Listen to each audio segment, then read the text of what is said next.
আসসালামু আলাইকুম দর্শক, বিকেলের জন্য পারফেক্ট এবং খুবই সহজ, পানির মতো সহজ একটা নাস্তার রেসিপি আজকে শেয়ার করব।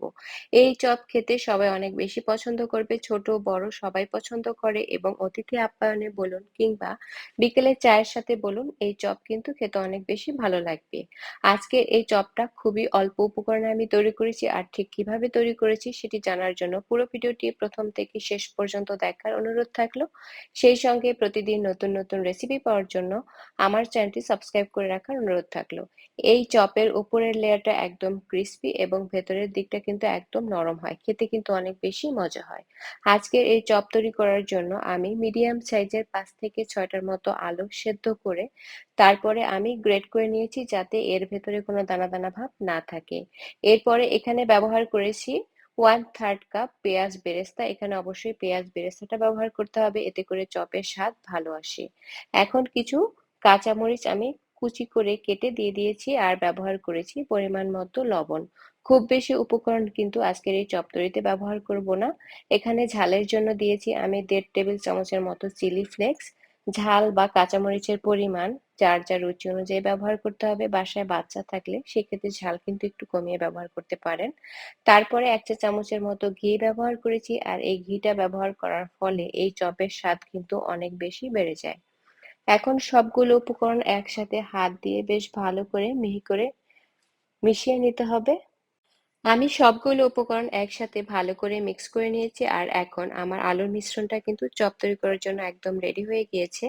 আমি হাতে একটা নির্দিষ্ট পরিমাণে আলুর মিশ্রণ নিয়ে তারপরে চ্যাপ্টা করে দিয়ে আমি একটা সেদ্ধ ডিম 8 ভাগ করে নিয়েছিলাম চিকন চিকন করে। সেখান থেকে এক টুকরো ডিম এর মাঝখানে দিয়ে তারপরে হচ্ছে আলুর মিশ্রণ দিয়ে গোল করে চপের শেপ করে নিয়েছি।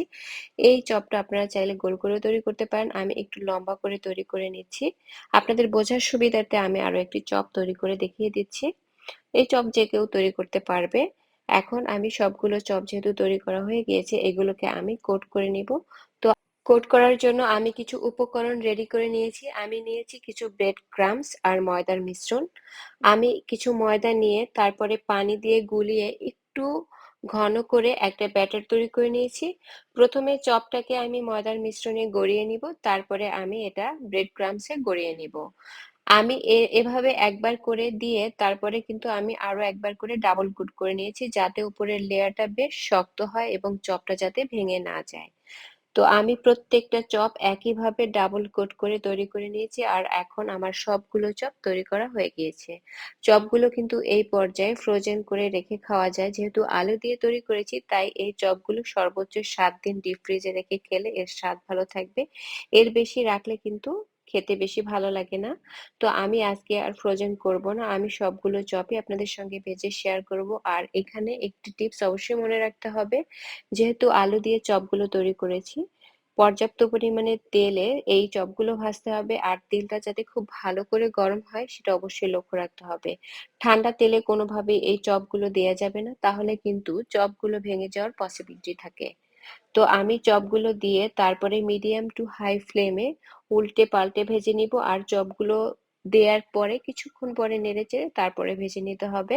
তো আমি ভালো করে গোল্ডেন কালার করে তারপরে চপগুলোকে ভেজে নিচ্ছি। আমি 2 ব্যাচে সবগুলো চপ ভেজে নিয়েছি, আর এখন এই পর্যায়ে আমার সবগুলো চপ কিন্তু রেডি হয়ে গিয়েছে। আর প্রত্যেকটা চপ দেখুন, একটুও ফাটেনি, একটুও ভাঙেনি এবং উপরের লেয়ারটা একদম ক্রিস্পি হয়েছে। খেতে কিন্তু অনেক বেশি মজা হয়েছে। আজকের এই চপ তৈরির সহজ রেসিপি ভালো লাগলে আমার চ্যানেলটি সাবস্ক্রাইব করে রাখবেন, আমার পেজটি ফলো দিয়ে রাখবেন এবং নিয়মিত লাইক কমেন্ট